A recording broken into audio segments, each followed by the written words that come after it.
Today I'm going to be talking about cystic fibrosis, a biochemical analysis of single gene mutations. So first, just a little bit of overview about cystic fibrosis as a disease. So this is a single gene mutation genetic disorder, and it involves a mutation of DNA encoding for one gene that causes this disease. And specifically, it's a mutation of the gene that encodes for the cystic fibrosis transmembrane conductance regulator, or the CFTR for short.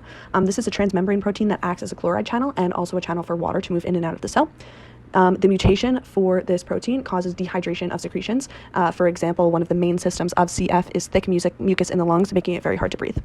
And I will go more into the CFTR in my coming slide. And just a little bit about genetics, being able to then connect the genetics to the biochemical of this disease. So a child must inherit 2 copies of the mutation gene from their parents. So both parents must be carriers, and you can actually see on the right here this figure that I took from Stanford Medicine Cystic Fibrosis Center. So both parents have to be carriers, and there's a 1 in 4 chance of the child being born with CF, which is seen on the right, and that is when they have an abnormal genotype and phenotype. There is a 1 in 2 chance, or 2 out of 4 chance, that the children will be born as carriers. So they carry the mutation of the gene, but they do not exhibit an abnormal phenotype, and then they are able to then pass that mutation on down to their child if they marry somebody else or procreate with somebody else who has this mutation. And there's a 1 in 4 chance as well of the child coming out completely normal with a normal phenotype and a normal genotype. And you see here that neither of the parents have the affected CF genotype because the life expectancy is very low, and normally individuals who have CF do not get to procreate and have children. Next up, I will be looking at the CFTR protein in a 3D view. Here you can actually see the whole CFTR transmembrane protein. This is actually a mock-up taken from a chicken, but it is similar to the human protein in structure. At the top here, in these 2 areas that I'm pointing to with the mouse, this is part of the extracellular domain of the membrane protein. Seeing as it contains beta sheets as well as alpha helices, this does not fit within the protein, and this is actually where the 2 ATP binding sites are located, as shown. ATP is right here and right here. Since this is an ABC transporter, it requires phosphorylation and hydrolysis of ATP in order to function. Down here, we see the alpha helices that actually span the membrane of this protein and act as a channel in which ions and water are able to flow through. After seeing the 3D view of the CFTR protein, I'm now going to talk a little bit more about it in depth. So this is a transmembrane protein that's part of the ATP binding cassette category.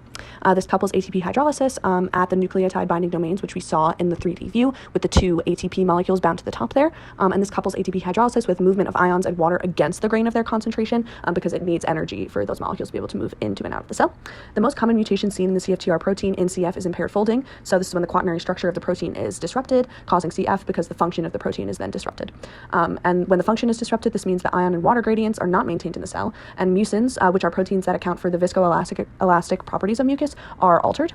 Dehydration, so ineffectiveness of water moving in and out of the cell, increases mucin ability to stick to each other, causing thicker mucus, and ion concentrations can increase interactions within the mucus, which also causes thicker mucus.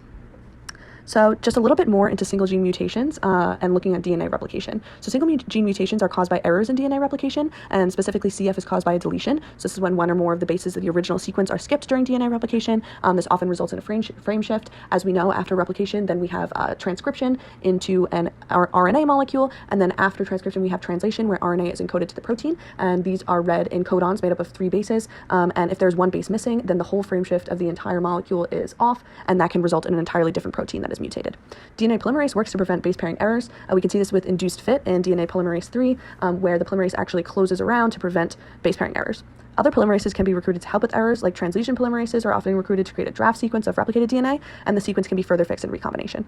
Other methods of repair we see are using mut-S and mut-L and mut-H endonuclease to cleave and repair and recognize.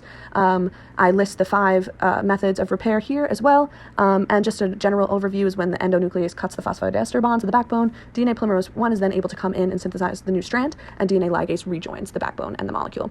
Next up, we're going to look at a 3D view of DNA polymerase. Taking a closer look here at the DNA polymerase 1 molecule. So everything here in orange is all the DNA polymerase molecule. And right here in green is actually a portion of the strand of DNA that this polymerase is binding to and getting ready to replicate. Up here, you see 1 arm that wraps around the DNA, as well as a 2nd arm that wraps around the DNA. And right here is where the enzymatic activity on the DNA occurs. We can actually zoom in and see some of the specific interactions that are happening between the backbone of the DNA and the bases of the DNA with the amino acids on the protein. Right here we have the phosphate group here interacting with methionine on the protein, as well as some other interactions like the oxygen as part of this base right here interacting with asparagine. This is hydrogen bonds being formed between oxygen and nitrogen here.